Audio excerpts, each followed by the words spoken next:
मैं जब बच्चा था 90 के दौर में, मुझे स्कूल जाना बिल्कुल पसंद नहीं था। हर महीने कम से कम एक दिन ऐसा होता जब मैं सुबह उठता और पहले ही तय कर लेता कि आज मैं स्कूल नहीं जा रहा। फिर चाहे जो करना पड़े मैं कर लेता। उल्टी करने का नाटक, टॉयलेट से चिपक कर बैठ जाना, रो धो लेना, जो भी करना पड़े मैं करता था। और ये सब इसलिए करता था क्योंकि ये काम करता था। मेरे माता पिता मेहनती लोग थे, दिन भर काम में जुटे रहते थे और मेरे नखरों में उलझने का उनके पास वक्त नहीं होता था। चौथी कक्षा तक आते आते जब मैं 10 साल का था, वे थक हार कर मुझे घर पर अकेला ही छोड़ देते थे जब भी मैं बीमार होने का नाटक करता था। मुझे आज भी वो सुबह याद है जब मुझे नाटक करने की जरूरत ही नहीं पड़ी। सच में मेरी तबीयत खराब थी, पेट में अजीब सा दर्द हो रहा था, गला जल रहा था और मैं अपनी लार तक नहीं निगल पा रहा था। जैसे ही मैं कुछ खाने पीने की कोशिश करता, उल्टी हो जाती। लेकिन अपनी आदत के मुताबिक मैंने तय किया कि बीमार होने के बावजूद थोड़ा मजा लिया जाए। मैं अपने रिक्लाइनर, जिसे मैं गेमिंग चेयर समझता था, पर बैठ गया और अपने फेवरेट वीडियो गेम्स खेलने लगा। मेरे कमरे के पास वाले हॉल के अंत में एक बाथरूम था। न जाने क्यों मुझे वो बाथरूम शुरू से ही डरावना लगता था। मुझे भूत प्रेत जैसी चीज़ों पर यकीन था और बच्चे होने के नाते मैंने अपने दिमाग में ख्याली बातें बना ली थीं। मुझे कभी कभी ऐसा लगता था कि मैंने वहाँ हॉल के कोने में कुछ अजीब देखा है। असलियत में वहाँ दीवार के ऊपरी हिस्से पर एक खिड़की थी जिससे रोशनी गिरकर दीवार पर अजीब अजीब परछाइयाँ बना देती थी। मैं ये जानता था, फिर भी मैं खुद को और अपने दोस्तों को डराने का बहाना बना लेता था। उस दिन जब मुझे टॉयलेट जाना था, मैंने सोचा कि नीचे वाले बाथरूम का इस्तेमाल करूं और साथ ही किचन से कुछ खाने के लिए भी देख लूं। जैसे ही मैं हॉलवे में पहुंचा, मेरी नज़र कोने में गई और मेरी नज़रों के किनारे से मुझे कुछ अजीब दिखा। ऐसा लगा जैसे कोई बड़ा सा आदमी वहां खड़ा है। मैं घबरा गया और फौरन नीचे भागा। थोड़ी देर रुककर मैंने सुना, कोई आवाज़ नहीं आई। अगर सच में कोई वहां होता तो उसकी चाल सुनाई देती। लेकिन मैं घर में अकेला था। मैं बाथरूम गया, वहां निपट कर किचन में चला गया।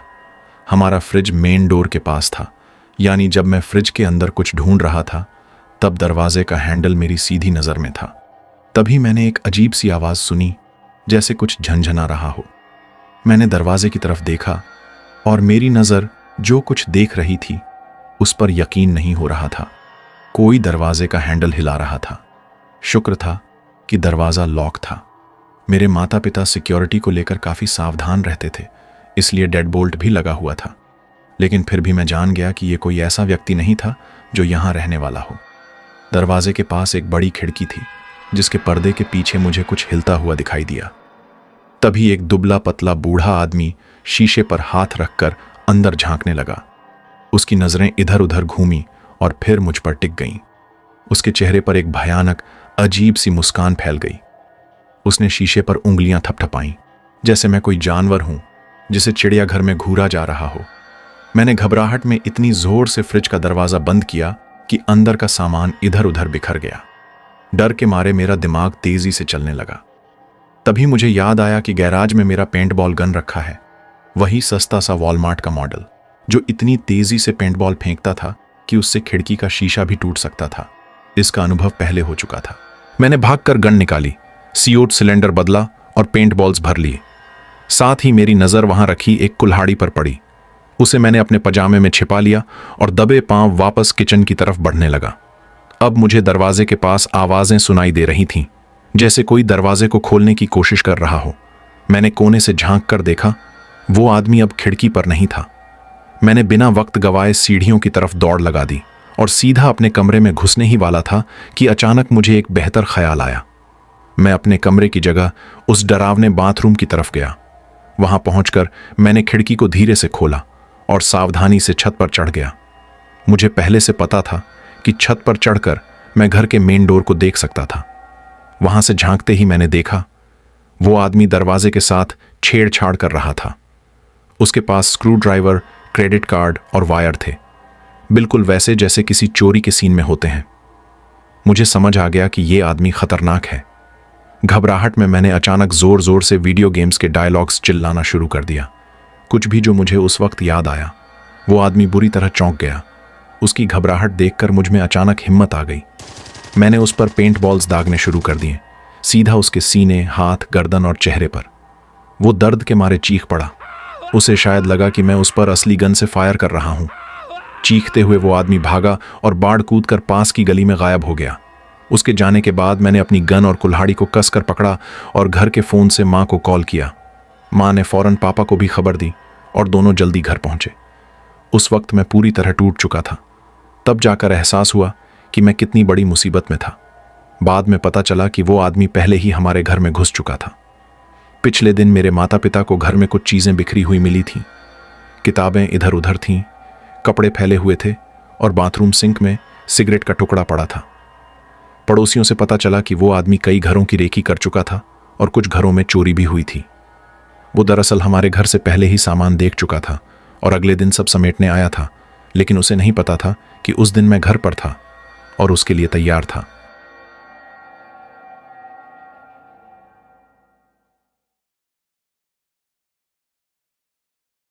यह घटना तब की है जब मेरी उम्र करीब 16 साल थी। मैं न्यू जर्सी के एक शांत इलाके में अपनी मौसी के साथ रहती थी। उस रात लगभग 8 बज रहे थे और बाहर पूरी तरह अंधेरा था।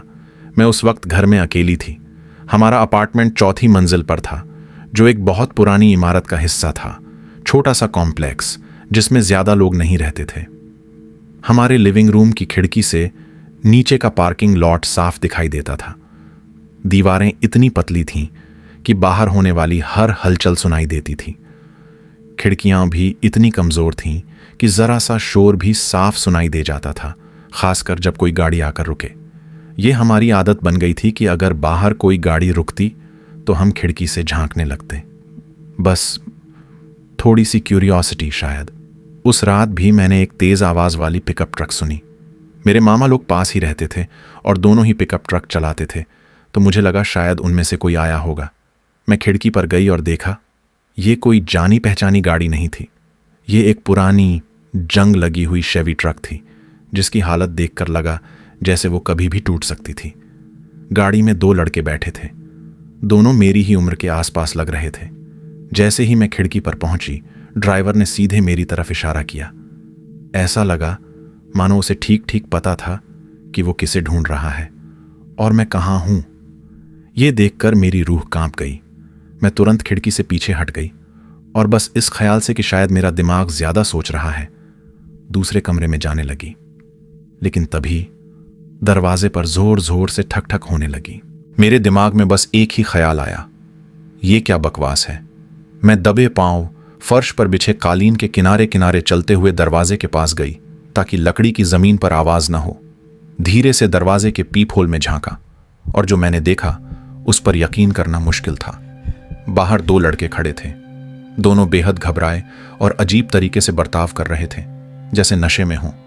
उनमें से एक के हाथ में होम डिपो का एक बड़ा प्लास्टिक का बकेट था और जब मेरी नजर उस बकेट के अंदर गई तो ऐसा लगा जैसे मेरा दिमाग सुन्न पड़ गया हो। उस बकेट में थी डक्ट टेप, एक मोटी रस्सी, एक हथौड़ी, कुछ लकड़ी के टुकड़े और सबसे खतरनाक चीज एक बड़ा सीरिएटेड चाकू। वैसा ही चाकू जिसे फोम कट करने के लिए इस्तेमाल किया जाता है, लंबा, दांतेदार, बेहद भयानक। मैं तुरंत पीप होल से पीछे हट गई। मेरा दिमाग बुरी तरह दौड़ने लगा। एक पल के लिए मैंने सोचा, यह सच नहीं हो सकता। कोई यूं खुलेआम मरने मारने के सामान लेकर दरवाजे पर नहीं आ सकता। यह कोई मजाक होगा। हाँ, जरूर कोई बेवकूफ़ी भरा मजाक होगा। मैंने दोबारा पीहोल में झांककर उनकी शक्लें देखने की कोशिश की। मैंने उन्हें पहचाना नहीं और बस यहीं मेरी चिंता और बढ़ गई। मुझे अपने स्कूल का हर दूसरा बच्चा जानता था। मैं वहाँ काफ़ी पसंद की जाती थी, हर ग्रुप के साथ घुल मिल जाती थी। मैं जानती थी कि मेरी खुली सोच और आत्मविश्वास के कारण लोग मुझसे प्रभावित होते थे। 9वीं कक्षा के पहले दिन मैंने क्लास में खड़े होकर अपना परिचय दिया था। हेलो, मेरा नाम है और हाँ, मुझे लड़कियां पसंद हैं। लोगों ने इस पर तालियां बजाई थीं। उन्हें मेरी ईमानदारी पसंद आई थी और मुझसे बिना झिझक सवाल करने लगे थे। लेकिन शायद मेरी यही बेफिक्री मेरी सबसे बड़ी गलती बन गई थी। पीप होल के उस पार वो लड़के अब दरवाजे से सट कर खड़े थे। उनमें से एक ने अपने सिर को धीरे धीरे दरवाजे से टिकाया। शायद वो ये सुनने की कोशिश कर रहा था कि मैं अंदर हूं या नहीं। यही मेरी मौका थी। जैसे ही उसका कान दरवाजे से टच हुआ, मैंने पूरी ताकत से दरवाजे पर जोरदार घूंसा मारा और अपनी जान से भी ज्यादा खतरनाक चीख मारी।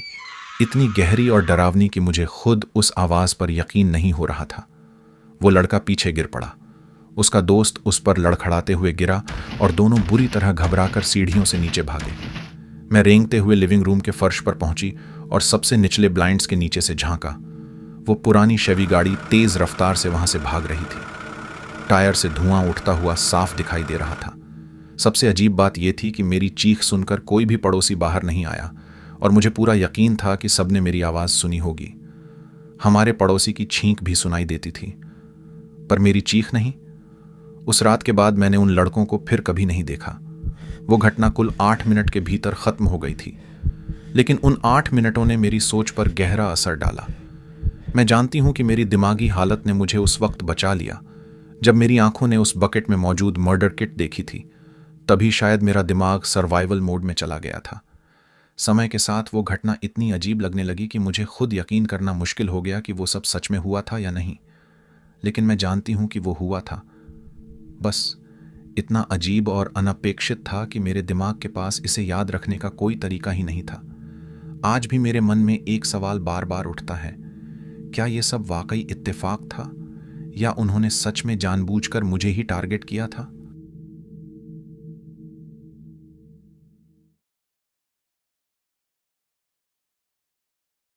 मैं अब रिटायर हो चुका हूं, लेकिन अपने करियर में मैंने प्राइवेट कंपनियों और काउंटी दोनों के लिए एक इंस्पेक्टर के तौर पर काम किया था।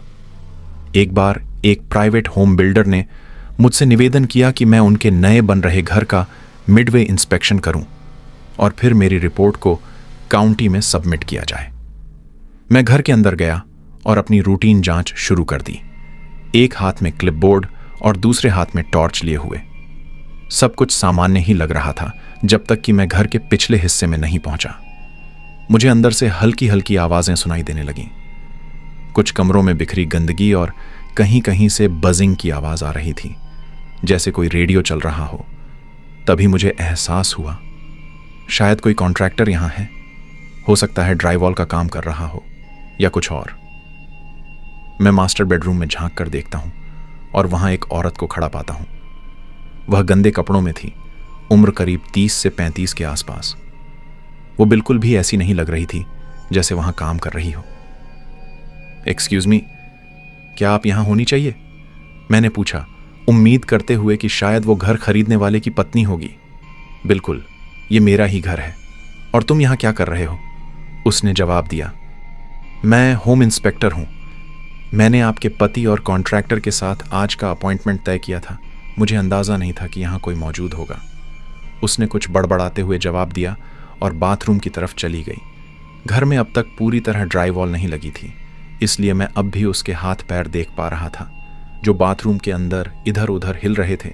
साथ ही वो अजीब अजीब आवाजें निकाल रही थी। इस वक्त तक मुझे माहौल थोड़ा अजीब लगने लगा था। मैं वहां से निकलने के बारे में सोच ही रहा था कि तभी वो बाथरूम से लौटी। हाथ में एक किचन नाइफ था, वो भी इतना बड़ा जितना मैंने पहले कभी नहीं देखा था। उसने वो चाकू एक अधूरी लगी हुई ड्राई वॉल में जोर से घोंप दिया। मेरे मुंह से अचानक ही निकला, ये क्या कर रही हैं आप? उसने बिना पलक झपकाए कहा, मेरा कोई पति नहीं है। मुझे लगता है तुम्हें यहां से चले जाना चाहिए। अब मैं फर्श पर बिखरी गंदगी को ध्यान से देखने लगा।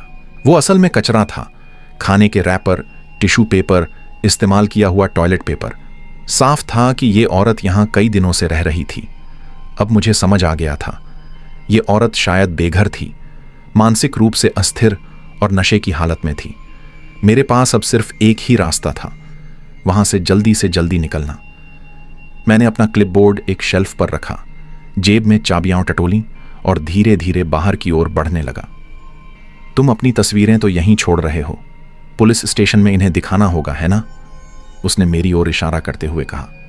मैंने हाथ उठाए, दिखाया कि मेरे हाथ खाली हैं और धीरे धीरे पीछे हटने लगा। वो बुरी तरह से हाँफने लगी थी, लंबी लंबी और गहरी सांसें। माहौल खौफनाक होता जा रहा था। मैंने स्थिति को शांत करने के लिए क्लिपबोर्ड उठाने का नाटक किया और जैसे ही मैंने उसे हाथ में लिया, वो और भी ज्यादा भड़क गई। वो अचानक चिल्लाने लगी, भयानक आवाजों में, जैसे कोई बंशी चीख रही हो। फिर उसने मेरी तरफ दौड़ लगाई। डर के मारे मैं लगभग गिर ही पड़ा, लेकिन सौभाग्य से दरवाजे के चौखट ने मुझे संभाल लिया। शुक्र था कि कम से कम इस घर का निर्माण मजबूती से हुआ था। तभी एक आदमी, थोड़ा उम्रदराज, दुबला पतला, बिना शर्ट के, टैटू से भरा हुआ, कमरे के कोने से बाहर आया।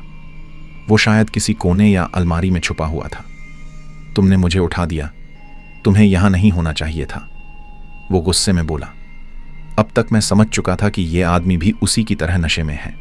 तभी वो औरत फिर से आई और चिल्लाते हुए बोली, इसका कहना है कि मेरे पति ने इसे भेजा है। इतना सुनते ही वो आदमी भड़क उठा। तुम्हें किसने भेजा? मेरे बारे में किसने बताया? वो कहाँ है? अब मैं समझ गया था कि ये दोनों शायद किसी ड्रग डीलर से भाग रहे थे, उस औरत के पति से, और अब उन्हें लग रहा था कि मैं उसी का आदमी हूं। मुझे बस एक ही मौका नजर आया, उनके भ्रम का फायदा उठाना। हां, बाहर तुम्हारा पति है और वो अंदर आने ही वाला है, मैंने कहा।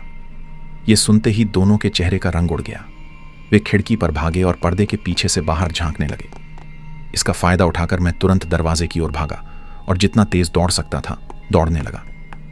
मुझे देख वो दोनों भी मेरे पीछे दौड़ पड़े। भागते भागते मेरी चाबियां जमीन पर गिर गईं। उन्हें उठाते उठाते मैंने देखा कि वे दोनों अजीब तरीके से भाग रहे थे। उनके चेहरे पीले और शरीर कंकाल जैसा लग रहा था।